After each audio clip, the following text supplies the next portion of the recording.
빌레몬서 1장 1절에서 16절입니다. 키워드는 사랑받는 빌레몬에게 천국의 기쁨, 용서받음, 용서함입니다.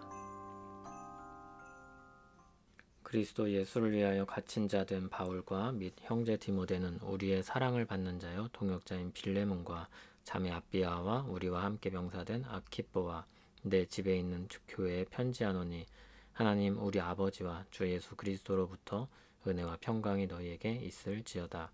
내가 항상 내 하나님께 감사하고 기도할 때 너를 말함은 주 예수와 및 모든 성도에 대한 내 사랑과 믿음이 있음을 들음이니 이로써 내 믿음의 교제가 우리 가운데 있는 선을 알게 하고 그리스도께 이르도록 역사하느니라. 형제여, 성도들의 마음이 너로 말미암아 평안함을 얻었으니 내가 너의 사랑으로 많은 기쁨과 위로를 받았노라. 이러므로 내가 그리스도 안에서 아주 담대하게 내게 마땅한 일로 명할 수도 있으나 도리어 사랑으로서 간구하노라. 나이가 많은 나 바울은 지금 또 예수 그리스도를 위하여 갇힌 자 되어 갇힌 중에 낳은 아들 오네시모를 위하여 내게 간구하노라. 그가 전에는 내게 무익하였으나 이제는 나와 내게 유익함으로 내게 그를 돌려보내노니 그는 내 신복이라. 그를 내게 머물러 있게 하여 내 복음을 위하여 갇힌 중에서 내 대신 나를 섬기게 하고자 하나 다만 내 승낙이 없이는 내가 아무것도 하기를 원하지 아니하노니 이는 너의 선한 일이 억지같이 되지 아니하고 자유로 되게 하려 함이라. 아마 그가 잠시 떠나게 된 것은 너로 하여금 그를 영원히 두게 함이리니 이후로는 종과 같이 대하지 아니하고 종 이상으로 곧 사랑받는 형제로 둘 자라. 내게 특별히 그러하거든 하물며 육신과 주 안에서 상관된 내게랴. 아멘. 오늘 내일은 짧지만 강력한 책 빌레몬서를 함께 보겠습니다. 사도 바울은 지금 갇힌 상태입니다. 감옥에서 편지를 쓰고 있습니다. 그는 그리스도 예수를 위해서 갇혔다 했습니다. 복음을 위해 수고하다가 투옥된 상황입니다. 그와 함께하는 사람은 형제 디모데입니다. 자기보다 어리고 후임 목회자라고 할 수 있는 그를 형제라고 부르고 있습니다. 이 편지를 받는 사람은 사랑받는 자요 동역자인 빌레몬입니다. 그는 사랑을 받을 만큼 사랑을 많이 한 사람입니다. 그리고 아마 자매 아비아는 빌레몬의 아내로 보입니다. 다음으로 아키뽀인데 우리와 함께 군사된 자, 즉 전우라고 불립니다. 말씀 사역자로 부름받은 사람일 것입니다. 다음으로 빌레몬의 집에 있는 교회입니다. 그의 집에서 모였던 교회를 가리킵니다. 이들에게 은혜와 평강이 있기를 구하며 편지합니다.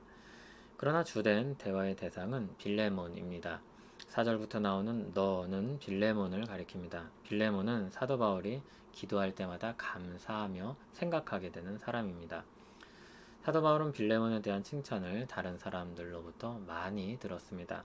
주 예수에 대한 믿음이 있는 사람, 그리고 모든 성도에 대해서 사랑이 있는 사람, 그런 소식을 많이 들었습니다. 빌레몬이 믿음에서 나온 교제를 활발히 하여서 사람들을 그리스도께로 인도했습니다.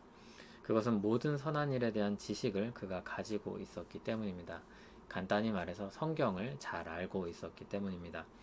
주님의 교회가 빌레몬으로 말미암아서 평안함을 얻었고 그로 인해 사도도 많은 기쁨과 위로를 받았습니다.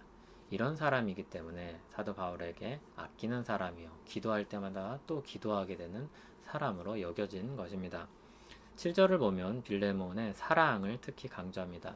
이것은 그가 실제로 사랑을 많이 하기 때문에도 그렇고 또 이제 사도가 권할 말도 사랑을 요구하는 것이기 때문이기도 합니다.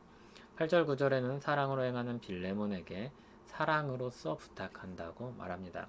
명할 수도 있는 것이지만 사랑으로서 나이가 많은 나 바울이 갇힌 자 되어 간구한다고 말합니다.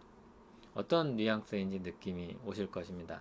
사도 바울은 아주 간절한 마음으로 그에게 청하는 것입니다. 그것은 10절에 나오는 갇힌 중에서 낳은 아들 오네시모를 위한 요청입니다. 감옥에서 복음을 전하고 믿게 된 형제입니다. 그런데 그는 본래 빌레몬의 종이었던 사람이었습니다. 빌레몬의 종이었지만 그 집으로부터 도망쳤습니다. 그런데 이제 복음을 믿고 돌아온 형제가 되었습니다. 바울은 그를 다시 받아달라고 요청합니다. 그는 이전에 무익하였지만 이제 유익한 사람이 됐습니다. 무엇보다 감옥에서 나이 많은 바울을 잘 보살피는 너무나도 중요한 역할을 감당해 주었습니다. 이제 본래 주인인 빌레몬에게 그를 보내서 사도 바울을 섬길 수 있도록 승낙해 줄 것을 요청합니다. 조용히 모르게 처리할 수도 있는 일, 권위적으로 그냥 해버릴 수도 있는 그 일을 이렇게 공개적으로 말하는 것은 모두가 그리스도 안에서 하나 된 형제이기 때문입니다. 기능적으로 이해관계로 묶인 것이 아니라 사랑으로 묶인 사람들로서 질서를 깨뜨리지 않고 주 안에서 기쁨으로 행할 수 있도록 요청하는 것입니다. 15절에 잠시 떠나게 된 것은 오네시모가 빌레몬의 집에서 도망한 것을 말합니다. 그런데 하나님은 그 일을 통해서 그를 영원한 형제가 되게 했습니다. 잠시 떠났던 그가 영원한 형제가 돼서 돌아온 것입니다. 그리고 16절에 말하듯 이제 그는 종 이상으로 대우하며 사랑받는 형제로 대해줄 것을 부탁합니다. 누가복음 15장 7절을 보면 죄인한 사람이 회개하면 하늘의 큰 기쁨이 된다고 말씀했습니다. 영원한 형제 하나가 돌아왔으니 얼마나 큰 기쁨이겠습니까? 이 기쁨은 돌아온 탕자를 받아준 아버지의 말로도 다시 한번 언급됩니다. 그가 죽었다가 살아났고 잃었다가 얻었으니 함께 즐거워하고 기뻐하는 것이 마땅하다 하였습니다. 복음을 듣고 사람들이 돌아오는 일은 천국의 기쁨입니다. 천사들도 관심 있게 지켜보고 알고자 하는 것입니다. 이 놀라운 천국적인 일이 일어난 것입니다. 그런데 문제가 있죠. 그는 빌레몬에게서 도망친 종이었습니다. 무엇이 필요합니까? 그를 용서하고 형제로 받아주는 것이 필요합니다. 이를 위해 사도는 빌레몬에게 주인으로서의 권위를 인정하며 요청합니다. 그리고 그리스도의 사랑을 입은 자로서 그리고 그렇게 평소에 살던 자로서 그를 사랑으로 받아줄 것을 요청합니다. 이 용서의 저변에 깔려 있는 것은 무엇입니까? 예수 그리스도로부터 받은 용서와 사랑입니다. 그것이 모든 것을 뛰어넘는 것입니다. 우리는 말씀을 통해서 그 현장을 보고 있습니다. 사랑이 사랑을 낳고 용서가 용서를 낳는 그 현장입니다. 누군가를 용서한다는 것은 참 어렵습니다. 마음으로 용서한다는 것은 거의 불가능합니다. 그것은 그리스도께서 우리를 위해 베푸신 그 사랑을 묵상하고 새길 때 비로소 가능해집니다. 성령님이 은혜 주시고 우리 마음을 풀어주실 때 그때서야 실현될 수 있는 것입니다. 때로는 우리 생각과 감정을 정리할 시간이 필요합니다. 그러나 결국에는 주님이 우리를 받아주셨듯이 우리도 다른 이들을 받아주어야 합니다. 그 역시도 주님이 우리를 어떻게 사랑하셨는지를 행동으로 보여주는 일종의 전도라고 할 수 있습니다. 복음을 드러내는 것입니다. 은혜로운 하나님 나라가 어떠한 것인지를 나타내는 것입니다. 은혜의 왕국 백성들이 사는 법을 드러내는 것입니다. 재난으로 공경에 처한 사람이 구조될 때 사람들은 박수치고 환호합니다. 죄로 인해 공경에 빠진 사람이 구조된다면 천국 백성 역시 그러해야 할 것입니다. 그 일을 바라고 기도하며 힘써야 할 것입니다. 그리고 이 용서의 마음은 더 깊이 사랑하는 것과 연관됩니다. 사랑을 하기 위해서는 우리는 상대방을 용납해 주어야 합니다. 내 마음에 있는 불편한 것들을 내려놓고 받아주는 것이 필요합니다. 이러한 용서와 사랑을 우리가 그리스도로부터 받았으니 이 용서와 사랑의 문을 열어가는 우리 되기를 바랍니다.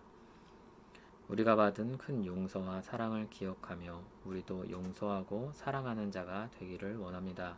그러나 그것이 우리 힘으로는 불가능하니 성령 하나님께서 은혜 주시기를 간절히 소원합니다. 더 용서하고 더 사랑하게 하옵소서. 그리하여 우리가 하나님 나라의 대사로서 하나님 나라가 얼마나 은혜로운지 나타내게 하옵소서. 예수님 이름으로 기도합니다. 아멘.